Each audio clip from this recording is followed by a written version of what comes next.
So meditation is such a powerful practice because it will help you, it will guide you into understanding who you truly are as a person. Para dun sa nagtanong for a tutorial ng meditation, first things first, ang daming form ng meditation and there's no right or wrong way to do it.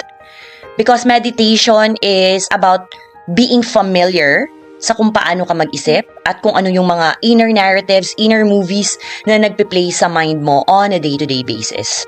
So I started meditation more or less nasa 8 to 9 years because I understand now that in order for me to change the life that I have, I did not like the life that I have way back.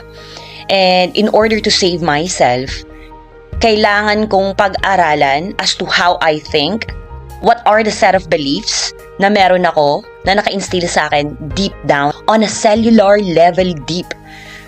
Kasi kahit anong gusto nating baguhin yung sarili na, kung hindi natin i-reprogram yung mind natin, hindi sustainable yung desire and yung urge natin to transform our lives 100%.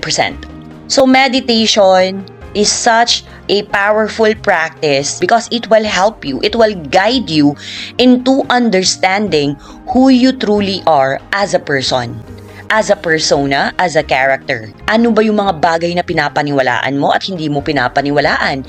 Ano yung mga bagay na sobrang negative pa lang nagpe-play sa mind mo, naka-minimize lang on a day-to-day basis, na kailangan mo nang purge or i-reject out of your system.